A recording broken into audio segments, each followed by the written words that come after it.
Hi, I'm Lippy. And I'm Grumpy. Together we're Lippy and Grumpy do podcasting. In this episode, I got engaged and some other stuff.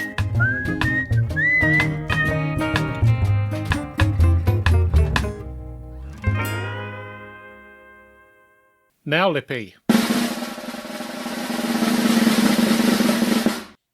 I'm engaged!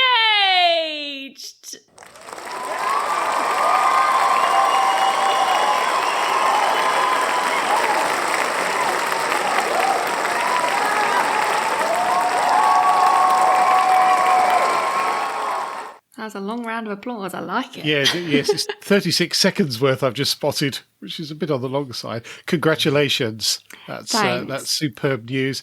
And I am quite relieved because I've known for 4 weeks. Yeah, you have known for a good amount of time. And I've had to put up with some quite tricky interrogation from wife of Grumpy. So I'm pleased it's all out in the open. And what a ridiculous custom that is. It's mad, isn't it? It is, really. I mean, I appreciate the asking. The gentlemanliness of it. Yeah, but they're having to keep a secret. And, yes. And then the why didn't you tell me conversation. Yes. Well, you were instructed not to tell yes, for good Grumpy, reason. Yes, because she can't keep a secret.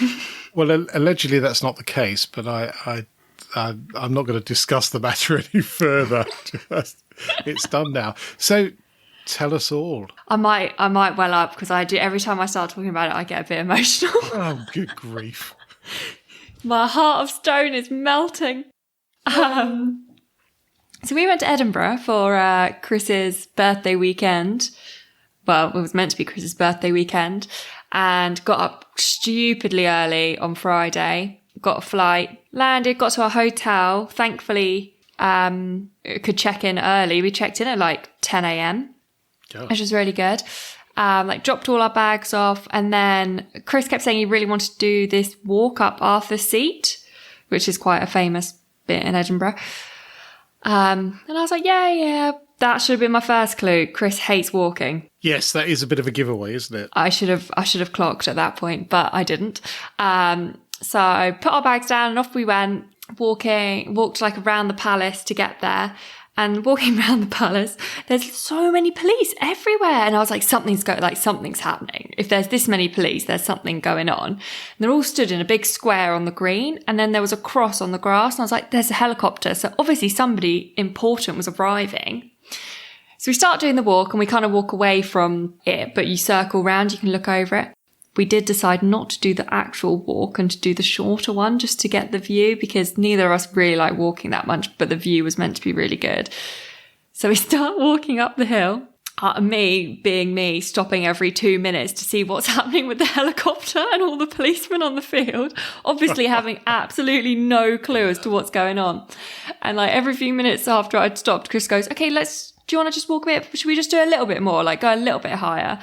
And then we got to a point and I was like, oh, the view here's great. Like, let's just look at the view for a while and then go back down. He's like, can we just go like the other side of that bush maybe? And I was like, weird, but yeah, whatever. Let's go the other side of the bush. So walked the other side of the bush. I like walked out towards the edge and was just looking at the view and thought Chris was getting the water out of the bag because he was behind me. And then I was like, well, it's taken a really long time to get the water out of the bag. And yeah, turned around and he was on one knee. Oh, with a ring in his hand. With a very nice ring too, which a very nice ring. Every photograph you sent us featured the ring somewhere in it quite prominently. Yes. And I assume you said yes at that point. Not straight away. I said, is this real? And then I said yes, because I, for some reason, thought it was a joke to start with. But no. Yeah, I did say yes. That's fantastic. And planning is in, full flow. Basically planned, let's be honest. I'm an ex-wedding planner. I'm pretty sure I've picked my venue. We're going to see it next weekend. Excellent. If it's the one wife of Grumpy showed me earlier, it looks superb. Yes, that's the only one I've showed her, so. Yeah, it is that one. Oh, we'll look that forward one, to seeing that. We've picked our band. Oh. Yeah, 3-piece folk indie band. Oh, nice. Yeah, a drummer, a guitarist. And I think the one we picked was a celloist as well. Oh, gosh, that's an interesting mix. Yeah. Might not be a cello. What's the other one? The big Double thing. bass. Double bass. It'll be a double bass. That makes more sense. Oh, that would be good. Yeah. Yeah. I've got a florist. That's an old friend, though. That was easy. I had the florist basically ever since I met her. Yeah, so pretty much planned. Excellent. Done. We did go for a fabulous dinner as well. If anyone ever goes to Edinburgh, it's called The Lookout, and it's on top of a hill. And it's all glass walled, so you can see out all over Edinburgh. And it's a tasting menu, which Chris didn't realise when he booked it. Love a tasting menu. Yeah. Tried some rogue stuff, to be honest. We had a crab tart to start with, which obviously isn't that rogue, it's quite nice. Then we had beef tartare, and I have such mixed feelings about beef tartare. Yes, yeah. Beef tartare, the flavour was lovely, but I only had about 2 mouthfuls and then I was done. I just couldn't. Then we had a really nice fish, and Chris hates fish, and it was his favourite one of all the dishes we had. It was so well cooked, and it was hake, so it doesn't really taste like fish. It tastes of whatever you cook it with, but yeah, it was banging. And then they gave us some free champagne and a little cake at the end. Oh, how nice. Very good. I was just thinking about the spot where Chris proposed. We ought to try and locate that on Google Maps. It's really easy to find, actually. I've already done it. Oh, okay. Well, maybe we'll stick a picture of that on. And because obviously Arthur's Seat's quite famous, we managed to get a print of it, and you can see exactly where we would have been on the print. Would have been? Where we were. Where you were? Where we were. Okay. Yes. Right. Where we were on the thing. So we're going to get it framed and then do a little arrow down to it and put "we were here." Oh, that's so nice. That's good. Oh, well, I'm really pleased for both of you. Yeah. You're a good couple together. Well, as one of the cards we got today says, you two weirdos are perfect for each other. Yes, there is a thing going around the internet when you find your weirdo, hang on to them. Yes. Talking of steak tartare, which we weren't really, but we did a bit. Yeah. The first trip abroad I ever had was on a business trip to Amsterdam to go to a company called Bull, who made mainframe computers at the time. And I went with my mate Keith. We got to the airport, and I'd never flown before, so I didn't know what happened at the airports, really. And Keith was rather disorganised, let's put it that way. So first of all, we got us in the queue for the internal flights, and we got to the front of that, showed the ticket, and they went, "Oh no, you're in the wrong queue." And the queue for international was enormous, and there's no way we would have caught the flight. So I said to him, "Right, follow me." So I just stormed to the front of the queue and barged in, which is very unlike me. That's very un-British of you. Very un-British, but I was beginning to get a bit stressed at this point, having not been on a plane. So anyway, we arrive in Amsterdam, and we go to the canteen. There's a fabulous canteen there. And the guy we were with, who was Dutch, so he's pulling various plates off the flaps and what have you onto the tray. So Keith does the same, pulls the same one off, and we sit down, and he started to eat it. And you know when people get a look when they're not quite sure what they're eating? Yeah. That's the look. So he says, what's in here? And he went, "Oh, something or other." Which we didn't understand. So Keith carried on eating. He said, "Yeah, but what is it?" He said, "Oh, no, it's raw steak." At which point the colour just drained from his face. Fortunately, I hadn't picked that one because it did look like raw steak. There's no two ways about it. But, it looks like mince, doesn't it? It does look like mince. Yeah, it's very red mince. But not one for me. But and I think Mr. Bean had a bit of trouble with that as well in one of his... Yes, episodes. So yes, definitely avoid it. But a little bit would be interesting to try. Yeah, I tried it. I definitely was of the mindset that you have to try everything of a tasting menu. Yes, I realised afterwards I actually was allowed to swap things out if I wanted to, but they hadn't quite said that. So interesting. Also on that Amsterdam trip, we went to an Indonesian restaurant, and they have a thing called a max tafel, and that's a bit like a tasting menu. So you'd have a little bowl come out with just 2 things in it. So if it was sweet and sour pork ball type things, there'd just be 2 little ones in there. And you have loads and loads of these, and it was brilliant. I've not ever seen it in the UK. I'm sure I enjoy eating like that because I don't get food envy then. No, absolutely. Well, it's a bit like Chris Evans always says, when you go for a curry takeaway, actually what you want is 2 halves of a curry. Yes. Not one curry, you want 2 half-size 2 ones. mini curries. Right. 2 mini curries, yeah. Anyway, we had a bit of feedback last week from the Screaming Tomato down under, talking about your going through the park story. Yes. And he said, listening to the park story, I picked up a hitchhiker once, pouring buckets. I assume it was raining a lot rather than the hitchhiker pouring buckets. But yes, after a little while, he says, aren't you afraid of picking up a hitchhiker that might be a serial killer? The best response was, not at all. What are the chances of there being 2 of us together in one car? Very good. That is exactly the sort of thing he would say. So I wonder if as the hitchhiker you would want to get out of the car pretty quickly, absolutely. Or if you would take it as a joke. Well, you probably want to jettison yourself from the car, but I don't know what happened in the end. I also, Friday night, actually went up to London for the first time in 2 years. Had some drinks with some ex-colleagues, people that moved on. And we have a lot of listeners out there. Yeah. Yes, there was a lot of love for the podcast. And one person said, I like listening. I don't always understand what you're talking about, but I just like listening. Neither do we, to be honest. I haven't got a clue. I haven't got a clue. And then another gentleman said, is it Lippy and Grumpy? I'm a bit loppy. Yes, not too far from the truth.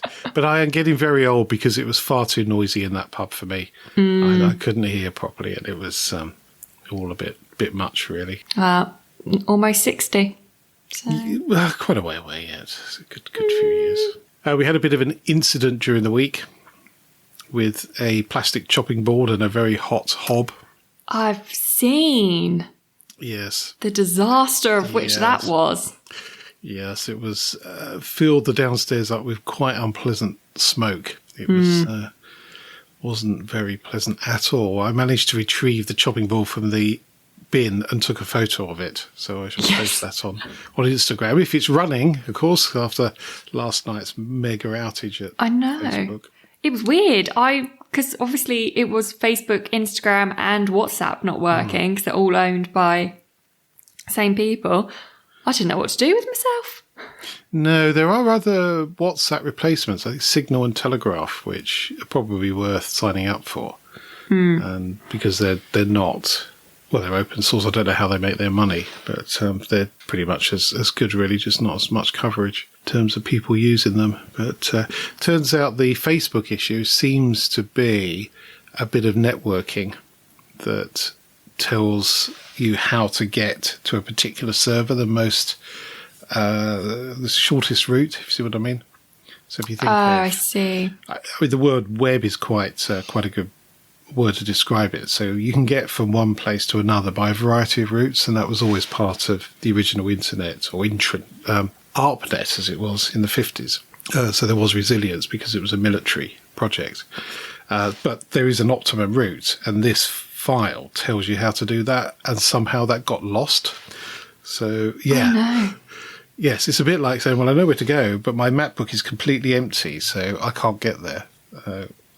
But it just proves my theory that actually the internet is not fit for use as a system. It doesn't work. No, well, it does work, but there is some points where there's a single point of failure. As we've had a couple of examples over the last year where that's happened, and it's to do with the networking.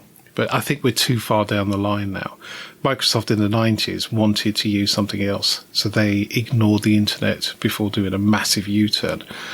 But I think they were probably right, but we are where we are now. Too late now. Too late now, yes. Anyway, that's enough technical talking. So back to the chopping board.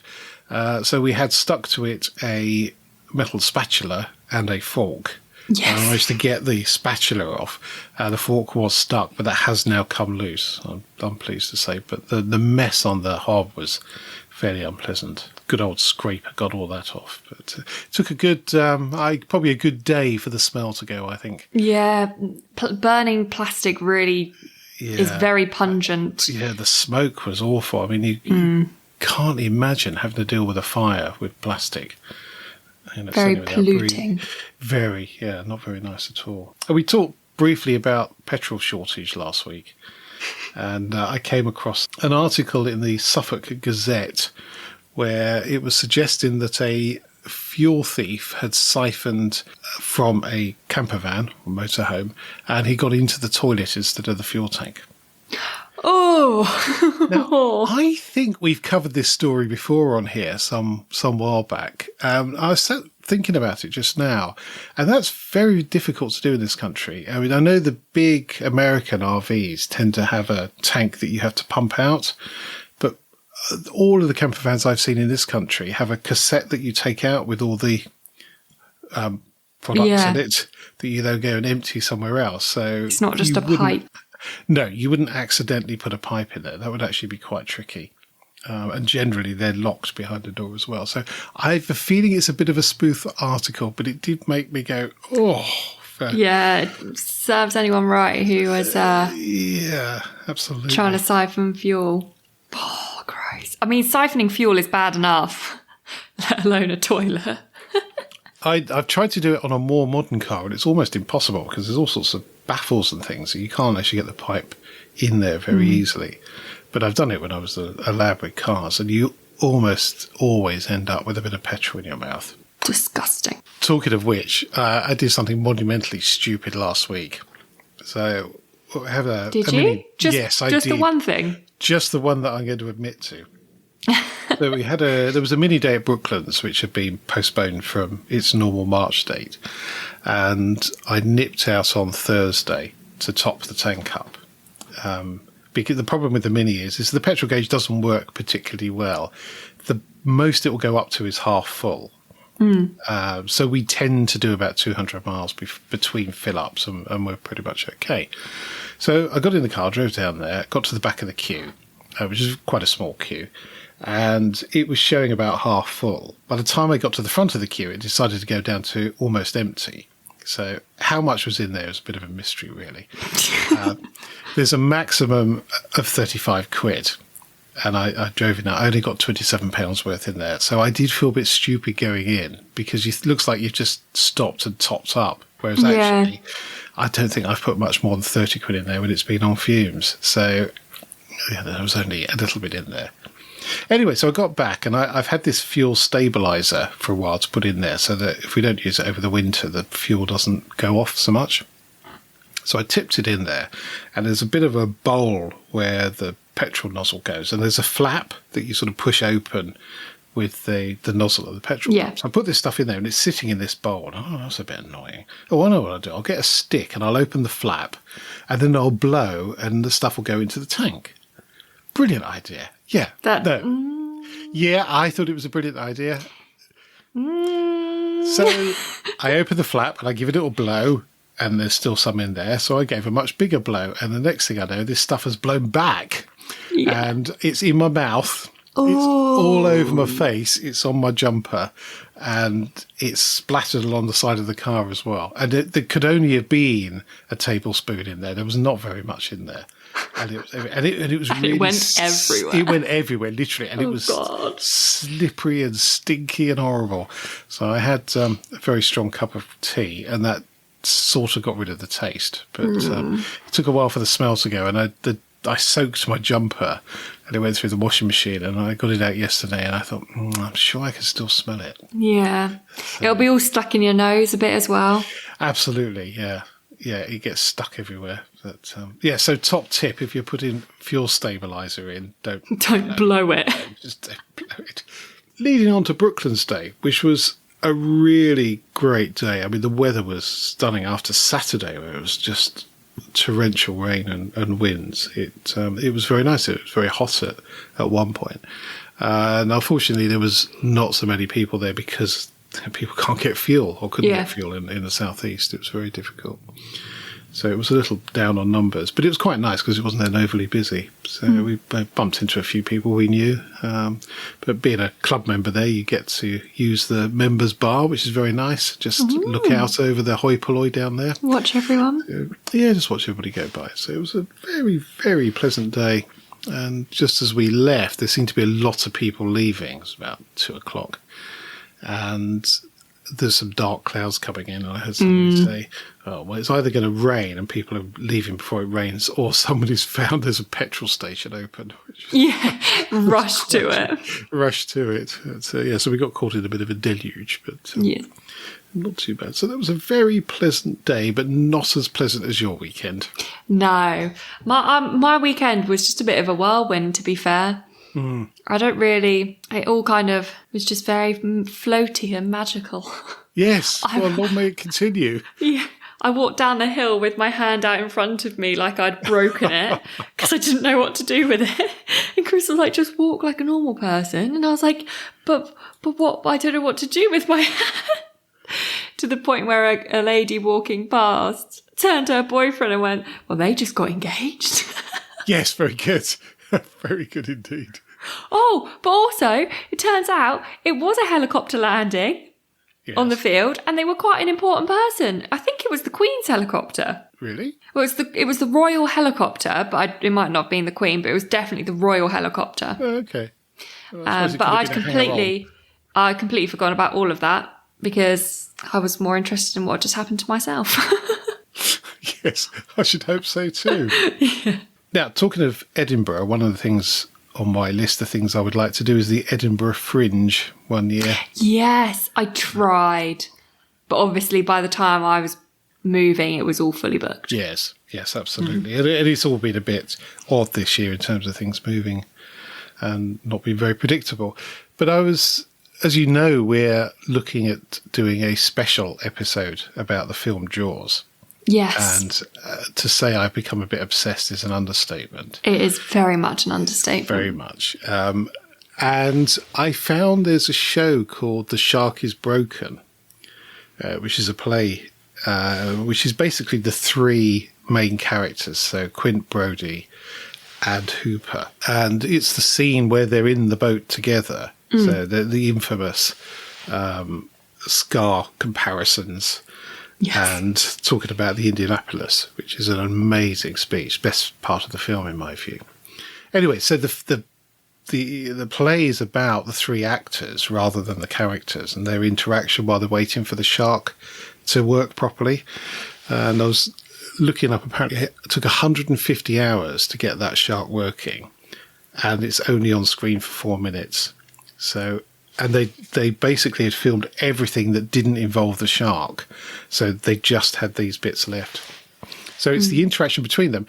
And the guy that plays Quint, who was the fisherman, was played by Robert Shaw in the film, is actually played by his son in this. Ooh, and he is the spitting image of him. Yeah, it is really cool, actually.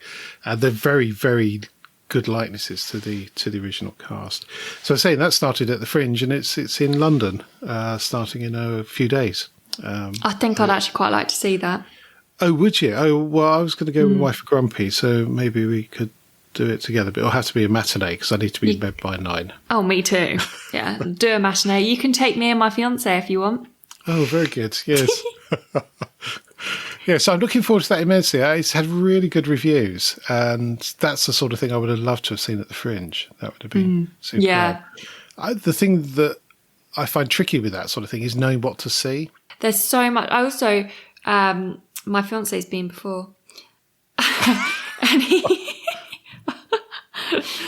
I keep doing that, sorry. And he loved it, but he did say, you'll like walk into some bits and it will be bad. And then it's hard to leave. Yeah, yeah. Because obviously it's all people like trying new like material and stuff before they go on tour, and lots of unknown comedians. But that's the great thing, and that's the thing I loved about Guildfest as opposed to Wavefest, is there's lots and lots of different tents there.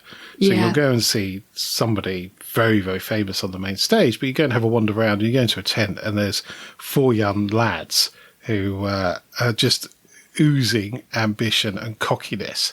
Yeah. And try playing without the amp switched on and stuff like that, which is just hilarious. But it's good to see lots of different things, and that's the attraction for the Fringe, is that you'll see somebody that in 10 years' time might be phenomenally famous or just funny at the time. Now, one of the programmes I quite like on the telly, but I haven't actually seen for quite a while, is Sunday Brunch. Oh, I watched that in Edinburgh. Yeah, it's been on for years and years. It used to be something for the weekend, I think, when it was on We the used to watch BBC. it basically every Sunday.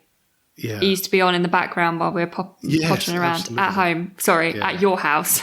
Yes, absolutely. Not One of the new things it has on there is called the crumsion, which is where you put biscuits you don't like. So they have the guests come on and they choose their least favourite biscuit and their most favourite biscuit. Because we're positive, we're not going to do least favourite. We're only going to do most favourite. Yes. And it's interesting to see the mix. So, you go that one person's favourite will be another person's least favourite. So there's no right or wrong answer here. No. At all. So let's go for favourite biscuit. I think my all-time favourite is a chocolate hobnob. Yeah, I'm with you there. I really love an oaty biscuit and chocolate. Yeah, I see. I've always liked a bourbon back in the days where the selection was much more limited. Yeah. And I got a certain thing for those pink wafers as well. Yes, I do like a pink wafer. And a Garibaldi. Oh, Garibaldi, or Pick'em and Flick'em. As, Pick'em and Flick'em. Yes, my mum used to If we're say. talking old school biscuits, I would probably pick a Garibaldi. Yeah, so they're not too sweet, are they? No. But my second favourite would be a ginger nut. I quite like a ginger nut. I find them a bit too hard for my ageing teeth. Well, then this is what you need to try. I've literally got a packet right next to me. Oh, okay. They are limited edition and they are Christmas, so you won't have them until December. It's But October. excuse the rustling. It's a McVitie's Digestive gingerbread flavoured. Oh, I quite like the idea of that. So the biscuits, it's a ginger biscuit, but a soft ginger biscuit because it's digestive with milk chocolate. That's very Banging. good. I like that. Yes, absolutely. But it is a definite Christmas biscuit. Yeah. Well, it's not. It just says limited it's seasonal edition. I guess that's kind of Christmas. Yeah. And there's some snow on it. But there's no like Santa Claus on it. Maybe you could stock up for the year. Mind It's you, they not as wouldn't bad last, as would they? no, it's not as bad as the other ones that I bought, which was that's very Christmassy. Oh, It's snowy a fingers. snowy finger. Yes. Which Not is sure about that. a chocolate finger, but it's half milk chocolate, half white chocolate. Oh, okay. So it looks like a layer of snow on top of the milk chocolate Oh, finger. that's quite nice. That's quite nice. Now, what about dunking? A dunking. I like a rich tea. I think Bit you can boring. dunk any biscuit, to be honest. You can dunk any biscuit. I like a rich tea. I also like those nice biscuits Yes. because they're kind of shortbready with sugar and. Yes, they are. They're slightly odd again. It's a bit like the pink wafer. They tend to be left to last, but actually they're quite nice. I was introduced by the clerk of our local parish council to what she called moo biscuits, which are malted milk. I love a moo biscuit. Cow But biscuits. if you leave them in the sun, so they get really hot. So she gave me a packet of these things, and I had them in the car, and they got really, really hot. And I ate one, and I sat in a traffic jam, and it was lovely. It's much They go all nicer hot. melty. Yeah. Oh, I forgot about those. I like a good cow biscuit. Now, Wren Kitchens, not that we're being paid to mention their name, has got an interesting table of different biscuits and their breaking point with dunking. Ooh. So they've got a breaking point and a recommended dunking time. So the breaking point is the biscuit was dunked halfway into a freshly brewed cup of tea and held in place until it broke. Okay, so no stirring or swishing around, just hold it until it broke. Yeah. Shaking the excess off. So the best biscuit in terms of with the longest breaking point was a bourbon. How long do you think it took to break? 10 seconds? Oh, no. 2 minutes, 39 seconds. That's a long time to be dunking your biscuit. It is a long time, but their recommended dunking time, or RDT, is a mere 7 seconds. So I would imagine somehow the cream held it together. Yes, yeah, rather than it. So the biscuit was probably quite soggy after the 2 minutes. But it's a whole minute and 20 seconds longer than the next one, which is shortbread, which can be quite thick if it's a thick finger of it. And the shortest one is a hobnob at 15 seconds. That doesn't surprise me because it's quite holy. Yes, it's quite a soft biscuit, isn't it? Yeah. Malted milk, 20 seconds. Fig roll, which is quite nice. Quite like Love a fig roll. as well. I wouldn't say that was a biscuit though. There's some definition of biscuits and cakes, isn't there? Which I'm not. It's like a Jaffa cake. Oh, there was a whole case over that, wasn't there, with VAT? Fig roll's 38 seconds. I love a fig roll. That's quite a useful little resource, that actually. Tell you what, I'm gonna have a biscuit table at my wedding. Oh, that's a I good love idea. a biscuit. Oh, I hear you're not having a traditional cake. No, we're not. Neither of us really like cake.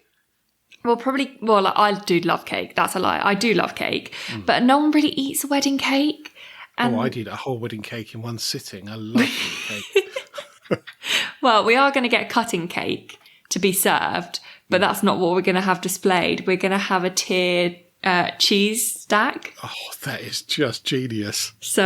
And then that'll get served in the evening, but it's going to be a big stack of cheese. So is it different cheeses or is it? Different cheeses. Different cheeses. That is super. So, we just have to be careful. I've looked at some things online and it just says, if Brie's one of your bigger one, put a metal plate between that and the next one and it will sit better. Well, Brie can go, when it gets warm, can get quite squidgy, can't it? Yeah. Oh, superb. I'm looking forward to that already. Cheese stack. So after a weekend of weekends, do you have a top tip? It's not a very good top tip, to be honest. That's not unusual, is it? My top tip for this week is to get married. Can you get to plan a wedding? You get to smile a lot as well, which is quite nice. And it's very exciting. And lots of people congratulate you. It's lovely. It's great. Yeah. It's a great feeling. Excellent. Well, same again next weekend then. Yeah. Well, I've got an automotive fact of the day, which is not unusual. No. Back in the early days of motoring, roads were often unpaved and muddy, which doesn't sound too different to today, to be honest. No. And the mud would get caked on the underside of the car and the wheels, remembering that some of the wheels were wooden and it's all very, very different. But a spin in a nifty auto wash bowl took care of that. So this is an American thing. I don't think we had it in the UK. So customers would pay 25 cents to an attendant who strapped a protective rubber cover on the radiator. And then the drivers would enter the bowl via a ramp and then drive round and round the bowl at about 10 miles an hour. And the concrete underneath was ridged, so it would shake the car. So the wheels would splash the water up and the vibrations would shake the mud off. So it would then just fall into the water, which would take about 3 or 4 minutes. Very interesting. Didn't last very long, though. It was only around for a short period before they worked out you could probably use a hose. Yeah, just your hand. Yeah, just a Wash hand. it. Yeah, exactly. So but it makes for an interesting picture, and there was a whole patent behind it as well for the bowl and the concrete and what have you. So I shall post that on the gram, as they say, and other socials. That's it for this podcast. Thank you so much for listening.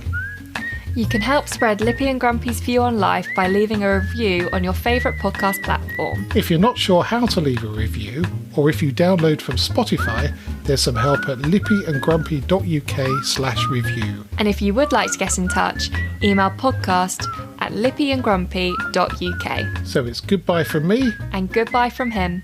Goodbye. Goodbye.